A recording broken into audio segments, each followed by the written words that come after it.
이제 다음 주면 고난주간이 다가옵니다. 4월 3일부터 4월 6일까지가 아닙니다. 4월 3일부터 4월 8일까지가 고난주간입니다. 여러분들, 고난주간이 되면 많은 분들이 그리스도의 고난과 순환을 묵상합니다. 그러나 그리스도의 고난은 단지 그 고통과 죽음만을 보아서는 안 됩니다. 예수님이 얼마나 고통스럽게 죽었는지, 예수님이 얼마나 힘든 십자가를 지고 가셨는지 그 고통만을 봐서는 안 됩니다. 그리고 이것이 단지 감정적인 슬픔이 되어서도 안 됩니다. 예전에 패션 오브 크라이스트라고 하는 그 예수 그리스도의 순환과 고난을 담은 영화가 개봉을 했었습니다. 저도 그 영화가 개봉했을 때 그 영화를 몇 번 가서 상영을 했습니다. 그 영화를 보면 그 영화가 진행되고 예수님이 십자가를 지시는 그 순간에 그 극장 안이 정말로 많은 분들의 눈물을 닦는, 눈물을 흘리는 그 소리로 가득했었습니다. 정말로 예수님의 십자가의 죽으심은 우리의 마음을 슬프게 하고 우리의 마음을 아프게 합니다.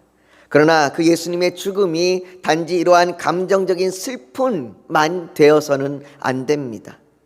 우리가 그리스도의 고난을 묵상하는 건 그 십자가의 고통과 죽으심을 통하여 하나님의 사랑을 묵상하기 위한 겁니다.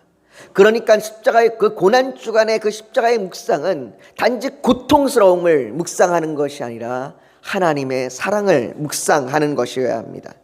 고난이 하나님의 사랑과 연결되지 않는다면 그것은 단지 감정적인 슬픔만으로 남게 됩니다.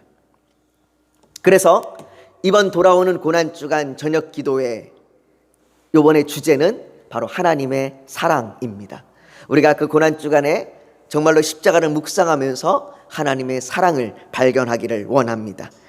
또한 오늘 우리가 살펴보고자 하는 이 본문을 통해서도 우리는 고난 속에서 하나님의 사랑을 발견할 수 있습니다.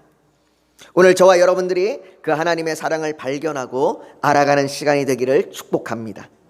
오늘 우리가 읽은 본문은 사도행전에서 기록된 바울의 첫 번째 설교, 이 첫 번째 설교가 전해진 비시디아 안디옥에 가게 되는 말씀입니다. 안디옥이라고 하는 지명, 이 안디옥이라고 하는 지명은 마치 미국의 초대 대통령인 조지 워싱턴의 이름을 따라서 워싱턴 DC 그리고 워싱턴 주와 같은 그러한 지명을 만든 것과 같이 안디옥은 알렉산더 대왕의 죽음 이후에 분열된 지역을 다스렸던 셀로쿠스가 자신의 아버지인 안티오쿠스의 이름을 따서 만든 지명입니다. 그래서 이 당시에 이 이름을 따서 이 안티오쿠스라고 하는 이 이름을 따서 세워진 도시가 무려 18개나 됐다고 합니다. 같은 이름의 도시가 말이죠. 이 18개 정도로 될 정도로 많았습니다. 그 중에 성경에는 2개의 도시가 등장합니다. 이 안디옥이라고 하는 이름을 가진 2개의 도시가 등장을 하는데요. 하나는 믿는 자들이 그리스도인이라고 불렸고, 그리고 바나바와 사울을 따로 세워서 선교를 위해서 파송을 했던 그 안디옥 교회가 있는 수리아에 있는 안디옥 도시입니다. 지도에 보면 여기 안디옥, 수리아에 있는 안디옥, 바로 여기가 안디옥 교회가 있는 우리가 예전에 살펴봤던 안디옥입니다. 그리고 또 하나는 오늘 본문에 바울과 바나바가 가게 되는, 그리고 그것에서 바울이 첫 번째 말씀을 선포되게 되는 비시디아 안디옥이라고 하는, 이 비시디아라고 하는 지역에 있는 안디옥이라고 하는 또 하나의 도시입니다. 성경에는 이렇게 2개의 안디옥이 등장합니다. 그리고 이 2 도시를 구분하기 위해서 안디옥 교회가 있는 지역은 그냥 안디옥이라고 부르고요. 그리고 또 하나의 안디옥은 비시디아에 있다고 해서 비시디아 안디옥이라고 그렇게 구분하여 부릅니다. 이 비시디아 안디옥은 지금의 튀르키의 남쪽, 그 남쪽에 있는 토로스 산맥을 넘어서 내륙 중앙에 있는 고지대에 있는 도시입니다. 해발 고도가 상당히 높은 그러한 도시입니다. 성경은 바나바와 이제는 사울 대신에 바울이라고 하는 이 선교팀들이 어떻게 구브로 섬에서 이곳 비시디아 안디옥까지 오게 되었는지 그 여정을 기록합니다. 지난주에 우리가 살펴본 것 같이 이 선교팀들은 구브로 섬에 들어가서 구브로 섬에 있는 총독에까지 복음을 전했습니다. 그들은 그곳에서의 사역을 마무리하고 사도행전 13장 13절에 보면 오늘 본문에 바울과 및 동행하는 사람들이 바보에서 배 타고 밤빌리아에 있는 버가에 이르니라고 말합니다. 구브로 섬 동쪽에 바보라는 도시에서 이들이 배를 탔습니다. 그리고 배를 타고 북쪽으로 올라가서 지금의 튀르키의 남쪽 밤빌리아 지역의 버가라고 하는 항구 도시에 도착했습니다. 그리고 14절에 그들은 버가에서 더 나아가 비시디아 안디옥에 이르러 안식일의 회당에 들어가 앉으니라 라고 그렇게 말합니다. 이들이 버가에서 비시디아 안디옥까지 가는 여정은 짧은 거리가 아닙니다. 성경에서는 그냥 버가에서 비시디아 안디옥까지 나아갔다라고 이야기하지만 이 거리는 짧은 거리가 아니에요. 무려 200km가 되는 그 거리입니다. 그리고 이 거리는 평지가 아니라 산맥을 넘어가야 되고 고지대로 올라가야 되는 점점점 높은 곳으로 가야 되는 그러한 아주 힘든 길입니다. 마치 여러분들이 여기서 걸어서 이 안산에 있는 우리 교회에서부터 걸어서 태백산맥을 넘어 저 강원도에 있는 삼척에 이를 때까지 걸어가는 길, 그 길이 버가에서 비시디아 안디옥까지 가는 여정입니다. 더욱이 이 길에는 강도와 도적이 많았다고 합니다. 그들은 물건을 빼앗는 것뿐 아니라 폭력을 행하고 사람을 길에 버려두었습니다. 이런 상황을 누가복음 10장에 보면 선한 사마리아의 비유에 나오는데요, 이렇게 얘기합니다. 강도를 만남에 강도들이 그 옷을 벗기고 때려 거의 죽은 것을 버리고 갔더라. 이 당시에 이러한 일이 태반이었습니다. 강도들은 사람들을 만나면 그의 모든 걸 뺏고 그에게 폭력을 휘두르고 그가 죽도록 그렇게 그냥 길거리에 내버려 두었습니다. 그렇다면 바울과 바나바가 버가에서 비시디아 안디옥까지 가는 그 길은 안전했을까요? 바울은 고린도후서 11장에 자신의 사역을 이야기하면서 이렇게 이야기합니다. 여러 번 여행하면서 강의 위험과 강도의 위험을 만났다고 말합니다. 바울도 강도를 만나는 때가 있었습니다. 도적대들을 만나는 때가 있었습니다. 그 위협 앞에 그가 두려워할 때가 있었습니다. 또한 그는 여러 번 자지 못하고 줄이고 목마르고 여러 번 굶고 춥고 헐벗었노라 라고 그렇게 말하기도 합니다. 그의 여정은 쉽지 않았습니다. 더욱이 바울은 그가 배를 타고 이동해서 도착한 버가라는 도시에 도착했을 때 그 상황을 그 지역에 보내는 편지였던 갈라디아 편지에 보면, 갈라디아서에 보면 그 당시의 상황을 이렇게 이야기합니다. 내가 처음에 육체의 약함으로 말미암아 너희에게 복음을 전한 것을 너희가 아는 바라. 바울은 갈라디아 지역에 있는 바로 그 버가라고 하는 항구 도시에 도착했을 때 바울은 육체적으로 상당히 약해져 있었습니다. 그가 병이 들었다고 그렇게 말하는 겁니다. 많은 학자들이 버가라고 하는 도시에서 바울이 말라리아에 걸려서 매우 심한 고열과 고통에 시달렸다고 말합니다. 여러분, 보내심을 받아서 하나님께서 사명을 주시고 보내심을 받아서 그 사명을 감당하고 가는데 쉽지 않습니다. 위험이 오고 병들고 굶주리기도 합니다. 여러분, 우리가 성경을 그냥 글로 읽으니까 바울의 모습이 잘 그려지지 않습니다. 그런데 한번 여러분들 상상을 한번 해보십시오. 이렇게 어려운 여정을, 그것도 병든 몸으로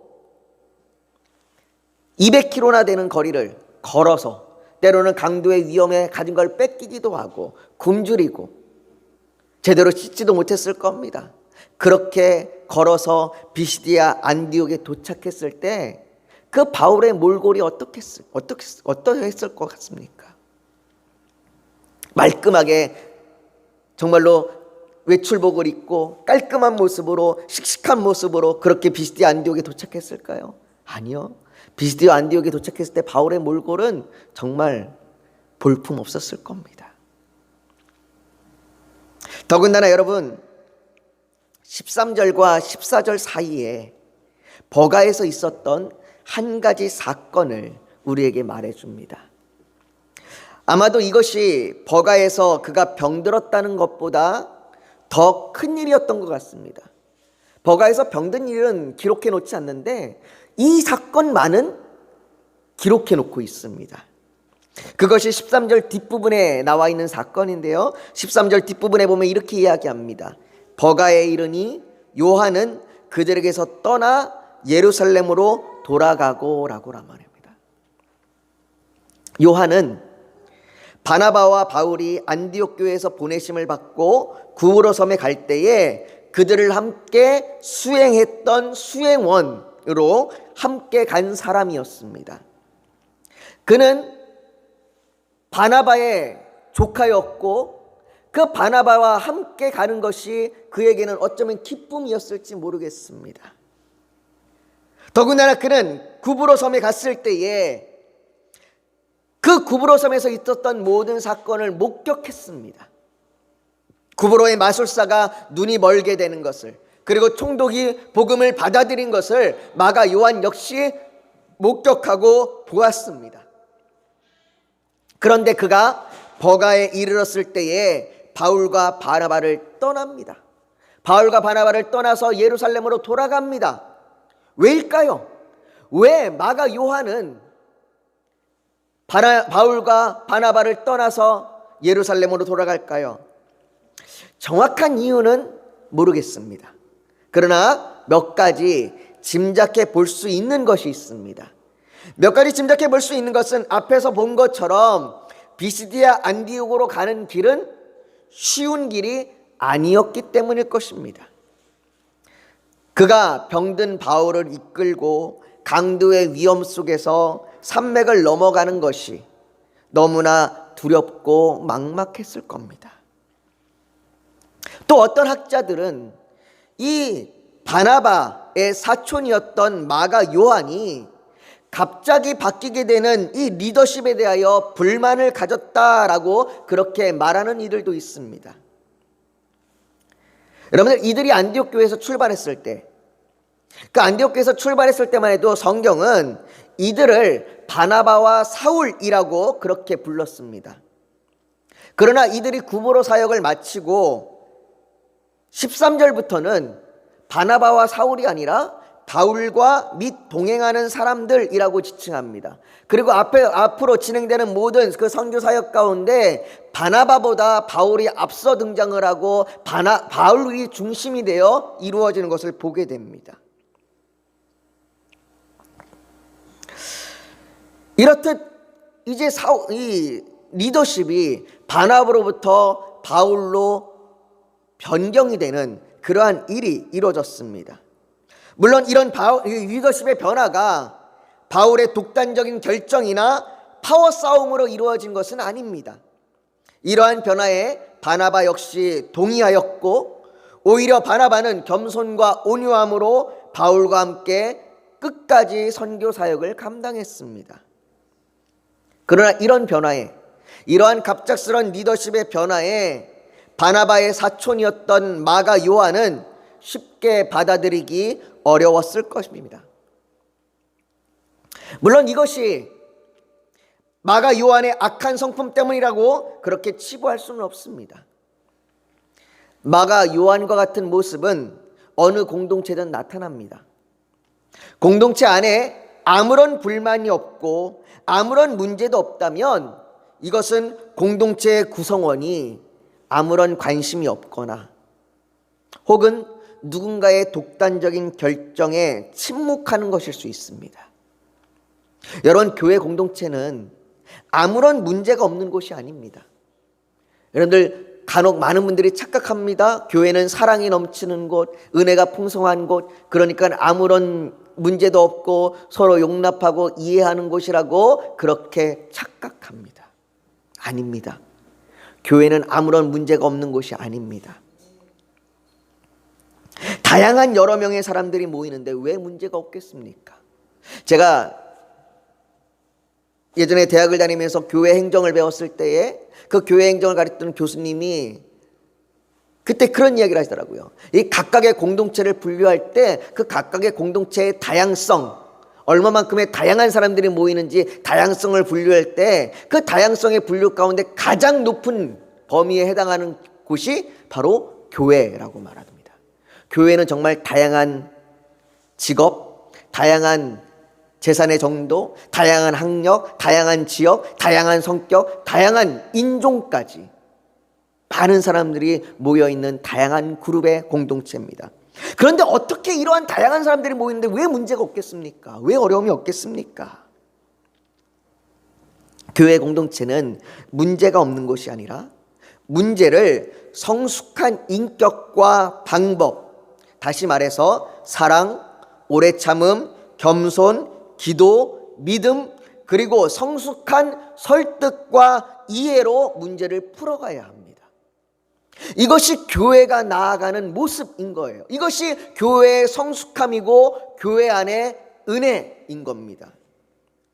하지만 마가 요한과 바울 사이에는 그렇지 못했습니다. 마가 요한과 바울 사이에는 이런 성숙한 문제 해결이 없었어요. 그래서 마가 요한은 그들을 떠났습니다. 그리고 이 일은 그래 잘 가, 갈 수도 있지, 괜찮아, 이렇게 서로 좋게 끝난 게 아니에요. 이 일은 바울에게 안 좋은 기억과 안 좋은 상처로 남았습니다. 사도행전 15장에 보면 이 안 좋은 기억과 상처가 결국 터지게 됩니다. 사도행전 15장 37절부터 40절에 보면 이렇게 이야기합니다. 바나바는 마가라는 요한도 데리고 가고자 하나 바울은 밤빌리아에서, 바로 오늘 우리가 보는 성경에 밤빌리아 버가를 얘기하는 겁니다. 밤빌리아에서 자기들을 떠나 함께 일하러 가지 아니한 자를 데리고 가는 것이 옳지 않다 하여 그 다음에 서로 심히 다투어 피차 갈라서니 바나바는 마가를 데리고 배 타고 구브로로 가고 바울은 실라를 택한 후에 형제들에게 주의 은혜의 부탁함을 받고 떠나라고 말합니다. 여러분, 이 마가 요한의 일 때문에 함께 사역했던 바나바와 바울이 결국 갈등이 일어나고 그 갈등으로 인하여 심히 다투게 됩니다. 여러분들, 바울은 항상 은혜가 가득해서 뭐든지 다 이해하고 사랑으로 용납할 줄 알았는데 아니에요. 바나바는 온유한 사람이라 인정하고 받아들일 줄 알았는데 아니에요. 이들 사이에도 심히 다툼이 일어났습니다. 그리고 결국은 찢어집니다. 물론 이들의 찢어짐이 영원한 찢어짐은 아니었습니다. 그러나 그들은 이 순간은 찢어졌습니다. 아마도 바울은 이 버가에서, 오늘 등장하는 이 버가에서 요한이 떠날 때 그 상처와 기억으로 내가 다시는 저 마가 요한하고 함께하지 않겠다고 결심했던 것 같습니다. 여러분, 교회 안에도 얼마든지 이런 일이 일어날 수 있습니다. 종종 다른 분들의 이야기를, 다른 목사님들 또 다른 성도님들의 이야기를 듣다 보면 교회 안에서 이런 일들이 많이 일어나는 걸 듣게 됩니다. 목사와 장로 사이에, 집사와 장로 사이에, 또 집사와 목사 사이에, 또 성도들 사이에 이러한 갈등과 다툼이 일어나서 안 좋은 상처와 기억이 남는 경우를 많이 보게 됩니다. 이들에게도 그런 일이 일어났습니다. 지금 바울은 병으로 인한 육신의 고통과 강도의 위협, 굶주림, 함께했던 동역자와의 갈등, 그리고 그의 떠나감, 그로 인한 마음의 상처 등 여러 가지 복잡한 상황에 놓여 있습니다. 여러분, 바울이 버가에서 비스디아 안디옥까지 200km를 걸어가는 동안에 얼마나 힘들고 고민되고 외롭고 막막하고 두려움에 떨었겠습니까? 구브로에서 마술사를 대적하여 담대하게 복음을 전했던 그 바울의 모습이 지금 우리가 겪고 있는 상황과 별반 다를 게 없음을 보게 됩니다. 그렇게 담대했던 바울이, 그렇게 놀라운 능력을 보여줬던 바울이 지금 이 200km를 걸어가는 동안은 우리와 똑같은 것 같아요. 우리도 여전히 힘들고 여전히 어렵고, 우리가 이 교회에서 사역을 감당하면서도 여러 번 마음의 갈등과 고민을 하고, 우리가 믿음으로 살아간다고 얘기하지만 수없이 쓰러지고 넘어지지 않습니까? 별반 우리와 다를 게 없습니다. 그런데 여러분, 우리가 오늘 본문 가운데 유심히 보아야 하는 것이 14절의 동사입니다. 14절에는 동사가 세 가지가 쓰였습니다. 세 가지 동사가 이거 쓰였는데요. 더 나아가, 그리고 이르러, 그리고 들어가 앉으니라 라는 이 세 개의 동사가 쓰였습니다. 그리고 이 세 개의 동사는 모두 능동형입니다. 자신이 직접 적극적으로 나아간 겁니다. 끌려간 거 아닙니다. 밀려간 것이 아닙니다. 여러분들, 교회에서는 많은 분들이 끌려가고 많은 분들이 밀려갑니다. 목사가 찾아가서 순종하십시오, 함께 가지 않으십시오, 그렇게 열심히 권면하고 부탁하고 해야 마지못해 끌려가는 분들도 계십니다. 어떤 분들은 그냥 어쩔 수 없이 떠밀려가는, 내 의지와 상관없이 그냥 대다수의 분위기가 그렇게 가니까 분위기에 휩쓸려 가는 경우들도 있습니다. 그런데요, 바울은 끌려간 것도 아니고 밀려간 것도 아닙니다. 적극적으로 그가 나아가고 이르르고 그리고 들어가 앉았습니다. 지금 우리의 모습이나 바울의 모습이나 별반 다를 게 없는데, 우리 같으면 주저앉았을 겁니다. 피했을 겁니다. 그래서 바울보다는 마가 요한이 더 인간적으로 느껴지는 걸지도 모르겠습니다. 오히려 바울보다는 마가 요한에게 더 마음이 갑니다. 아, 그럴 수도 있겠다, 그렇게 말이죠. 그런데 바울은 주저앉아야 할 것 같은 상황에서도 앞으로 나아갔습니다. 비스디아 안디옥에 이르기까지 때로는 멈칫했을 때도 있었을 겁니다. 병든 육체로 인해서 밤새 울기도 했을 것이고, 그리고 울다 지쳐 기도하고, 기도하다 지쳐 울고, 이 일들이 수없는 날들이 이루어졌을 겁니다. 그런데 그곳에 이르기까지 계속해서 나아갑니다. 그리고 그곳에 도착해서도 안식일이 되자 회당을 찾아 들어가 앉았습니다. 그렇다면 우리는 물어야 합니다.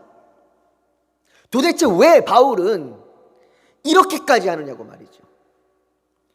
여러분, 이 말씀이 바울의 이야기로 끝나서는 안 됩니다. 아, 바울은 이렇게 나아갔구나, 아, 바울은 이렇게 힘들고 어려운데도 나아가서 복음을 전하려고 달려갔구나, 이렇게 바울의 이야기로 끝나서는 안 됩니다. 아까 말했듯이 바울의 처지와 우리의 처지가 별반 다를 게 없습니다. 그렇다는 말은, 이 말씀은 우리의 이야기가 되어야 한다는 겁니다. 그럼 바울이 이렇게까지 하는 이유가 뭘까요? 그가 힘들고 어렵고 마음의 상처를 받고 눈물을 흘리는 이 고난과 어려움 가운데도 계속해서 나아가고 그곳에 이르기까지 계속해서 나아가는 그 이유, 정말 이렇게까지 하는 이유가 뭘까요? 도대체 뭐 때문에 바울은 이렇게까지 하는 걸까요? 그는 그 이유를 고린도후서의 12장 9절부터 10절에 말해줍니다. 우리 같이 한번 읽어볼까요? 같이 읽습니다. 시작. 나에게 이르시기를 내 은혜가 내게 족하도다. 이는 내 능력이 약한 데서 온전하여짐이라 하시는지라. 그러므로 도리어 크게 기뻐함으로 나의 여러 약한 것들에 대하여 자랑하리니 이는 그리스도의 능력이 내게 머물게 하려 함이라. 그러므로 내가 그리스도를 위하여 약한 것들과 능욕과 궁핍과 박해와 곤고를 기뻐하노니 이는 내가 그 약함 강함이니라. 아멘. 바울은 자신이 당하고 있는 이 어려운 처지가 기쁨이라고 말합니다. 고난 자체를 기뻐하는 사람이 어디 있겠습니까? 여러분들이 당하는 고난, 여러분들이 당하는 어려움, 지금의 현실을 기뻐하는 이 사람이 어디 있겠습니까? 그가 기쁨이라고 말하는 것, 내가 고난이 기쁨이라고 말하는 것은 자신이 겪는 이 어려운 처지, 이 약해진 육체, 이 마음의 상황이 오히려 그리스도의 능력으로 말미암아 온전하게 할 것을 믿기 때문입니다. 그래서 기쁨이라고 말하는 거예요. 내 지금 당하는 처지가 기쁨이 아니라 이 처지 때문에 내가 어떻게 될 것을 알기 때문에 기뻐하는 거예요. 여러분, 이 말은, 이 믿음은 막연한 기대와 신념이 아닙니다. 내가 언젠가는 잘 될 거야. 언젠가는 내가 온전해질 거야 라고 하는 막연한 기대와 신념이 아닙니다. 지금은 어렵지만 나중에는 잘 될 거라고 하는 기대가 아닙니다.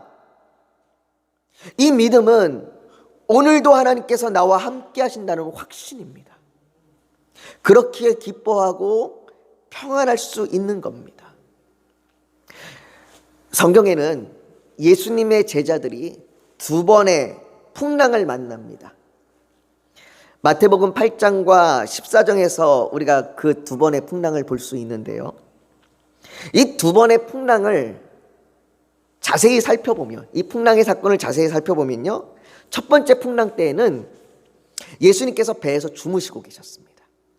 예수님이 배 밑으로 내려가서 주무시고 계셨어요. 그런데 예수님께서 배에 계심에도 불구하고 제자들은 두려워합니다. 그리고 두 번째 풍랑 때는 배에 예수님께서 계시지 않습니다. 제자들은 바람과 물결로 심히 고난을 당했습니다. 그때 예수님이 물 위로 걸어오셨습니다. 그리고는 그 무서워하는 제자들에게 안심하라, 나니 두려워하지 말라고 말씀하십니다. 그리고는 베드로가 아주 놀라운 이야기를 하죠. 주님, 나도 물 위로 걸어서 주님께로 가겠습니다. 비록 베드로가 중간에 빠지기는 했지만 그의 그 모습은 대단한 믿음인 것 같습니다.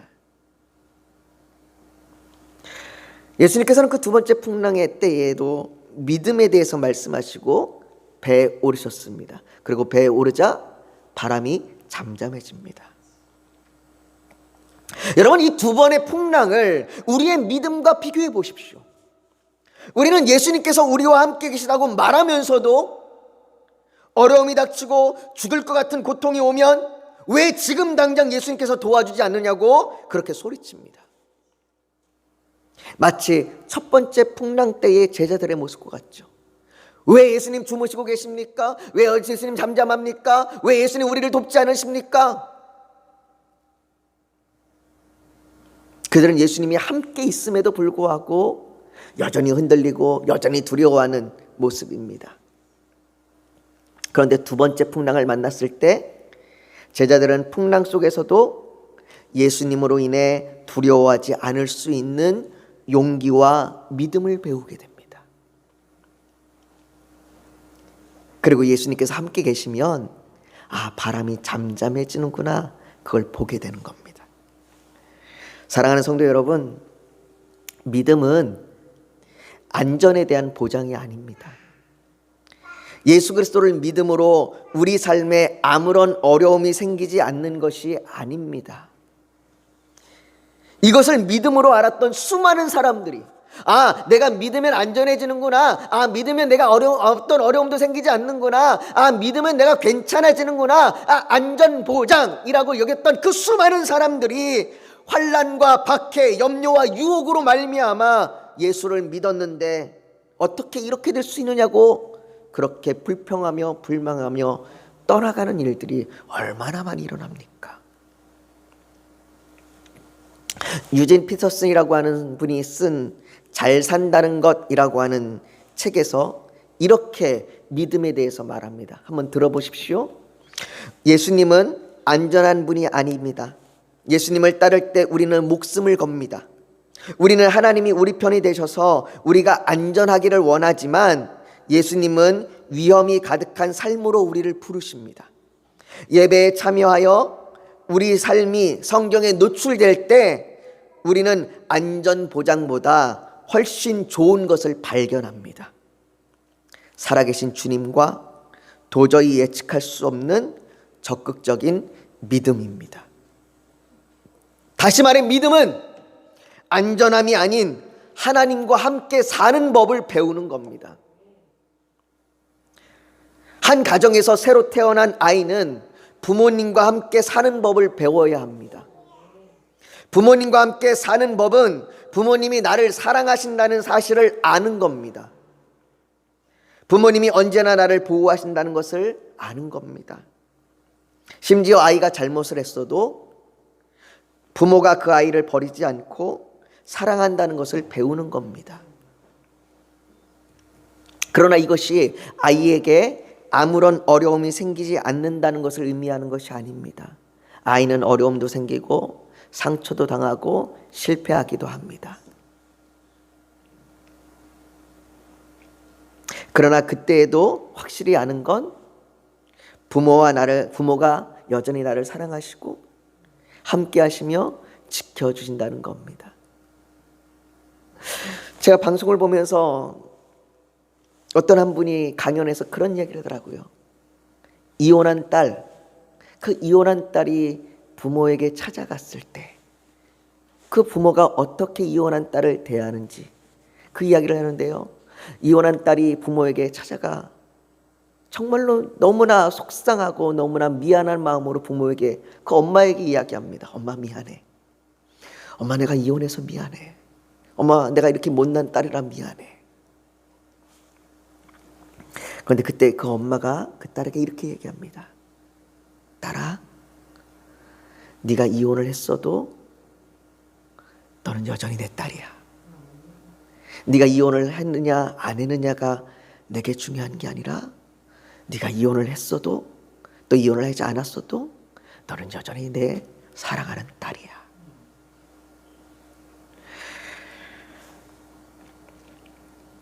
이처럼 믿음은 하나님의 사랑을 배워가는 겁니다. 그리고 그 사랑을 가장 선명하게 보여주시는 것이 바로 예수 그리스도입니다.